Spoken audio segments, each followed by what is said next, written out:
Oke, assalamualaikum warahmatullahi wabarakatuh. Nah, bertemu lagi dengan kakak Ahmad Fakhri Burhanuddin. Nah, kemarin kita kan udah pernah bahas matematika peminatan mengenai pernah menyinggung mengenai lingkaran. Nah, sekarang kakak akan membahas mengenai bab baru, yaitu adalah irisan kerucut.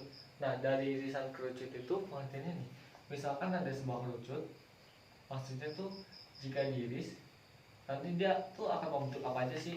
Yang pertama, dia akan membentuk sebuah lingkaran.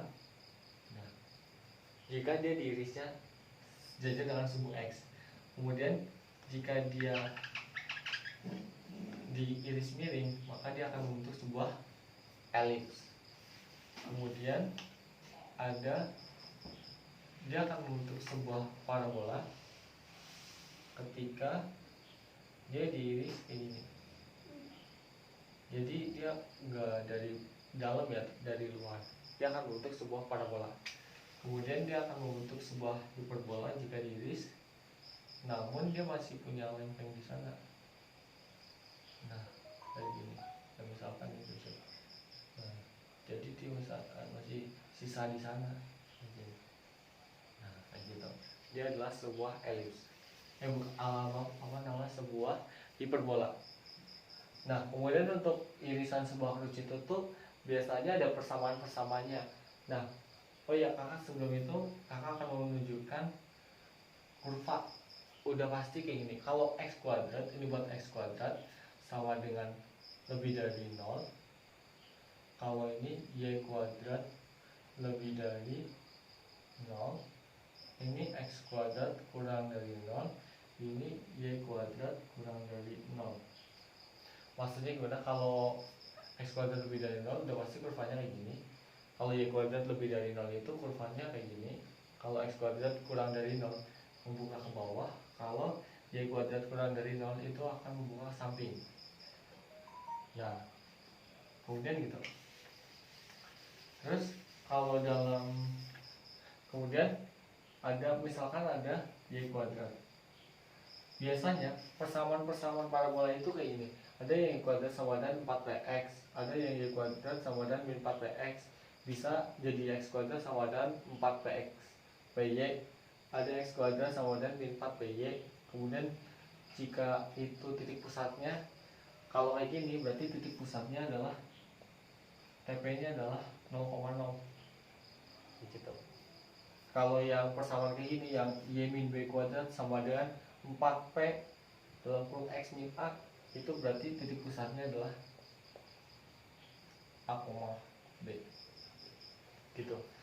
Terus kemudian p-nya itu apa sih kak? Nah, p-nya adalah untuk menentukan titik fokus.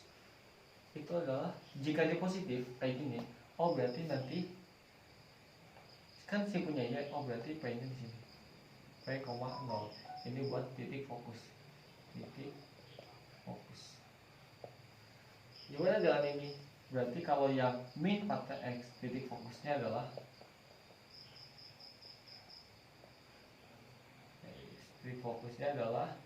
min p, 0. Kalau yang y kuadrat sama dengan min 4x. Kemudian kalau yang x kuadrat berarti kamu balik. Kalau x persamaannya x kuadrat sama dengan 4py berarti kamu balik jadi 0,p.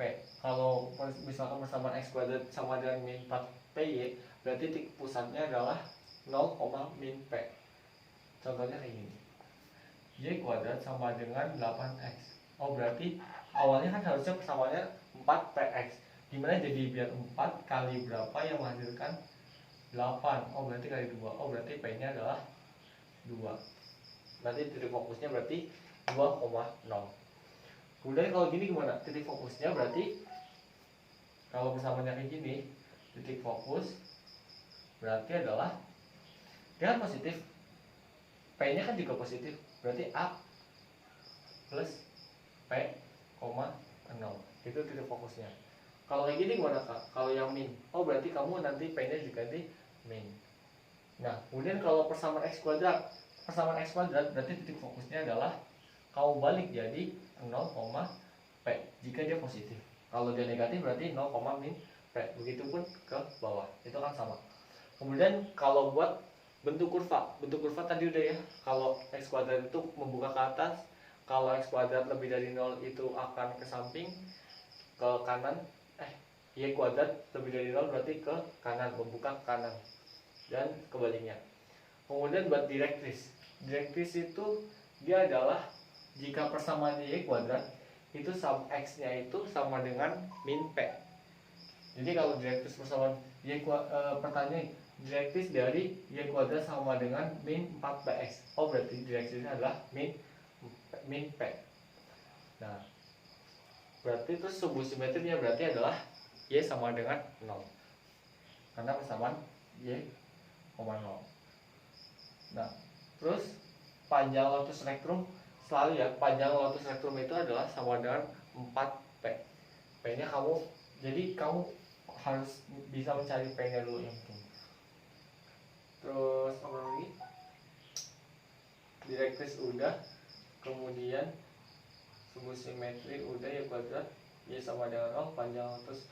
Oke, karena contoh soal nih, y kuadrat sama dengan min 16 x, berarti persamaannya adalah min 4 dikali berapa menghasilkan x, berarti min 16 kali 4. Oke, 4x. Berarti P nya adalah sama dengan 4. Berarti titik puncaknya adalah 0,0, titik fokusnya adalah, ingat ini min, berarti min titik puncak 0,0, titik fokus adalah min P kan, karena ini adalah min, berarti min 4,0. Kemudian direktris bentuk kurvanya apa? Y kuadrat min, berarti bentuk kurva adalah membuka ke kiri karena y kuadrat sama dengan min, berarti kan kurang dari 0. Kemudian titik fokusnya udah direktris sama dengan x sama dengan min p. Berarti kalau itu kan kalau y kuadrat, nah berarti kalau ini min, x sama dengan min, udah nggak ada min ya, cuma p, jadi 4. Terus kalau subuh simetrinya adalah sumbu simetri sama dengan y sama dengan 0, udah pasti. Kalau misalkan persamaan kayak gini, sumbu simetrinya udah pasti b, y sama dengan b. Kalau x kuadrat berarti a, yang persamaan ini. Terus panjang lotus spektrum udah pasti 4 kali p, jadi 4 kali p nya berapa? Min, jadi min 4, jadi min 16. Itu panjang lotus spektrum. Kemudian persamaan kuadrat jika menyinggung garis x 1, y1 itu tinggal kamu ganti ya. Maksudnya persamaan melalui C, D deh. Nah, kamu tinggal ganti y min b min y1 dikuadratin sama dengan 4px. Nanti kamu juga x nya kamu ganti jadi x min x1. Itu tinggal diganti kayak gitu. Oke, semoga materi ini membantu kalian dalam belajar. Jaga kesehatan, semoga kalian paham, cermati dengan baik-baik ya. Kemudian nanti kalau buat latihan soal ada di bawah, atau kalau ada yang ingin ditanyakan, kalian bisa tanyakan. Oke, terima kasih atas perhatiannya. Semangat belajar. Wassalamualaikum warahmatullahi wabarakatuh.